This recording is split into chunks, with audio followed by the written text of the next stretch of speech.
Good morning, all.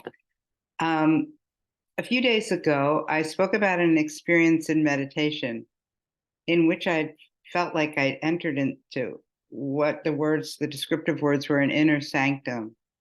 And then I went on to describe it as this inward private place, a sanctuary, maybe even felt like a holy place. And the experience seemed to have a bodily location in the heart. And when I initially had this experience in meditation, and then when I reflected about it by writing the Dharma talk, and then again by giving the talk, it seemed as though this experience just came out of nowhere, although it was familiar. But it was so curious when I was meditating after the talk, I had a memory from long ago, over 40 years ago. I realized that those words, inner sanctum, weren't my words, but they were the words of a previous teacher, my first Vipassana teacher, Ruth Dennison. This really gave me pause. How can I think about this? How do I think about this? Well, I know that past practices come back. Past practices are deeply embedded in our psyches. And especially meditative experiences when we're on retreat, as were these experiences I was describing with Ruth Dennison. And when I was in an altered state of consciousness, and I believe one that is much more porous to suggestion, one that is much more suggestible. So this sense of having a meditative experience that had a bodily location was also conditioned, I realized. And it was conditioned by the hours and days and cumulative weeks of Ruth guiding us in awareness of the body and through countless body scans. If my memory serves me right, and memory is quite fallible. Before that time, of all that practice in bodily awareness and body scans, I think I was in my head, as the cliche goes. Or maybe it's really actually not just a cliche. Maybe it's a really good description of the experience, how it is bodily located. I didn't have much awareness of my body. And also now, or in that meditation, I should say, and now again, I recall Ruth telling us to go to our heart center, guiding us to our heart center, and then telling us that that was the place that positive experience lived, what she called at the time the goddess within. Now, of course, I had the sense back in my meditation last week that this experience of the inner sanctum located in the heart center came from nowhere because I just couldn't remember where it came from. And also, I wonder if this inclination came from Ruth about this inner sanctum, or did she hear her teacher speak this way, or her mother? Ruth often spoke about her mother.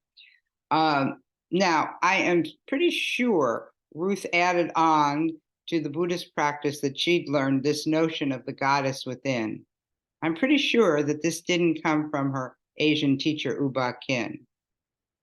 Though this idea was well received by the retreatants because I was on women's retreats, and it was a good fit for the culture Ruth had entered.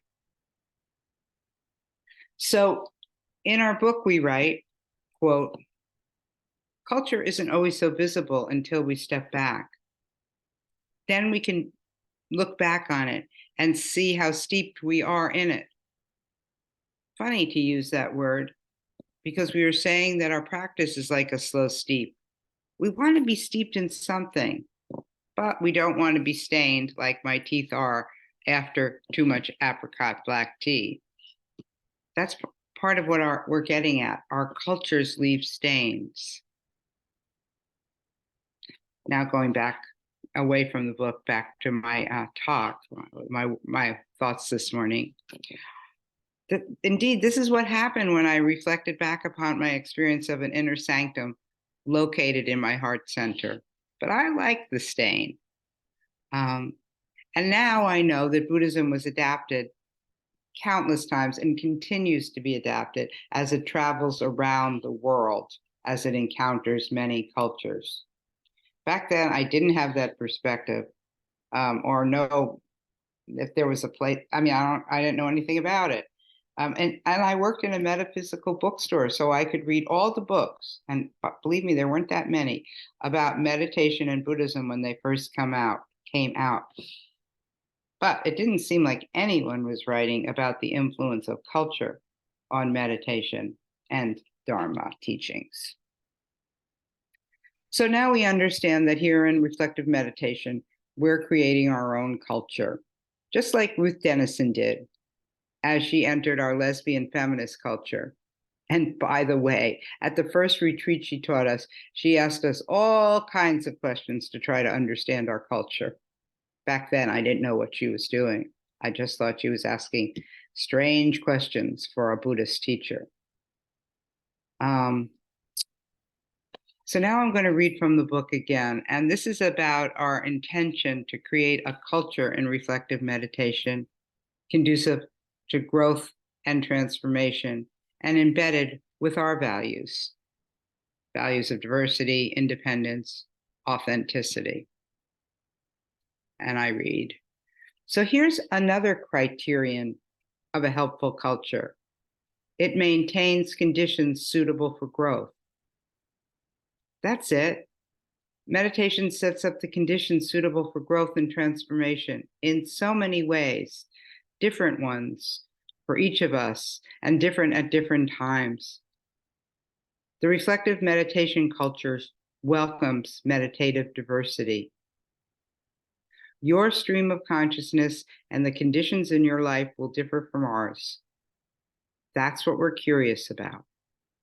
That's our practice, to stretch and open to our differences, even though they don't always feel good. We may long for and feel better when we perceive ourselves being on the same page, but that just might be a sign that we're sliding into something cult-like. So I don't think less of my recent meditative experience because I used Ruth's words or because it was conditioned by the practices she guided us through, because I authentically experienced a sense of an inner sanctum infused with metta or friendliness, and also with a sense of safety or sanctuary. I find myself wondering about your past experiences, your past practices. Are you aware of some of the ways that they permeate and condition your current meditative experiences? That's where I will end the talk.